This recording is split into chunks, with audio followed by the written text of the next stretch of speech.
नमस्कार दोस्तों, माझा टेक्निकल चैनल में आप लोग का स्वागत है। आज इस वीडियो में हम आपको कुछ यूनिक कंसेप्ट के बारे में दिखाने वाले हैं, आपको उसके बारे में बताने वाले हैं। अक्सर जब आप ट्रेन से यात्रा करते होंगे तो एक बात पे ध्यान जरूर आप देते होंगे कि अगर ट्रेन जो है समुद्री ओवर ब्रिज से होकर गुजरती है या फिर नदी के ओवर ब्रिज से होकर गुजरती है तो उस ओवर ब्रिज से पहले एक बोर्ड देखते होंगे जिस बोर्ड पे लिखा हुआ होता है कि यह रेलवे मार्ग समुद्री तट से 250 मीटर की ऊंचाई पर है या फिर यह रेलवे मार्ग अपने रेल मार्ग से 150 मीटर की नीचे भी है, खाई पे है। तो इसका मतलब क्या होता है और ये क्यों लिखा होता है, इस पे कभी ना तो हम और ना आप ध्यान देते हैं। आखिर इसका मतलब क्या होता है और यहाँ पे उस ब्रिज के पहले क्यों इस बोर्ड को डाला जाता है, तो आज इस कंसेप्ट पे हम आपको बताने वाले हैं। देखिए, सबसे पहले आप यहाँ पे ये जान लीजिए कि जो भी वहाँ पे बोर्ड लगा हुआ होता है कि यह जो रेल मार्ग है वो समुद्री तट से 250 मीटर की ऊंचाई पे है। इसका मतलब होता है कि आप अच्छे तरीके से जानते हैं रेलवे मार्ग जो होता है वो समानांतर होता है, एक लेवल में जो है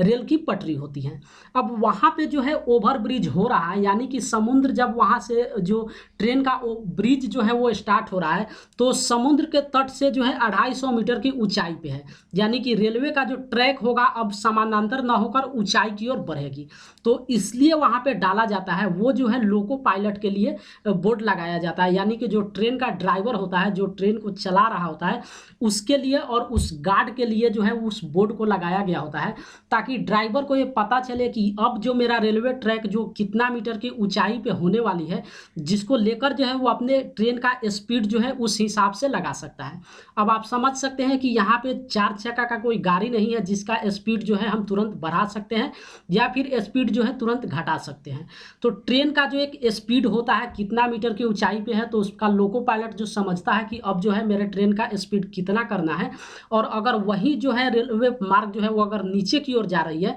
तो रेलवे का जो स्पीड होता है वो कितना कम कर देना है, ये इसके लिए वहाँ पे जानकारी दी जाती है कि अब जो है रेलवे मार्ग समुद्री तट से जो है इतना मीटर की ऊंचाई पर है या फिर इतना मीटर की नीचाई पे है। इसके लिए वो बोर्ड लगाया गया होता है। दूसरी चीज आप ये समझ लीजिए कि अगर जो वो ट्रेन है, अब तो हर ट्रेन जो है इलेक्ट्रिसिटी से होकर चलती है, यानी कि बिजली के द्वारा जो है ट्रेन चलती है। तो यहाँ पे जो भी आप देखते होंगे इंजन के ऊपर जो एक रड निकला हुआ होता है, जिस रड का काम होता है उस इलेक्ट्रिसिटी केबल को टच करता है और वहीं से जो है बिजली के द्वारा वो ट्रेन जो है चलती है। तो उसमें रीजन ये होगा कि जब जो ट्रेन है समुद्री तट से यानी कि अपने मार्ग से जब नीचे की ओर जाएगी तो जाहिर सी बात है उस बिजली का जो टच होता है उस रड से वो छूटेगा। तो उसमें लोको पायलट को ये पता चलता है कि कितना नीचे जो है मेरा ट्रेन जा रहा है, उसके हिसाब से उस रड को ऊपर की ओर कर लेता है ताकि बिजली का वायर और जो इंजन का रड होता है वो दोनों के बीच का टचिंग जो है वो स्पेस छूटे नहीं। तो इसी के लिए जो है किसी भी आप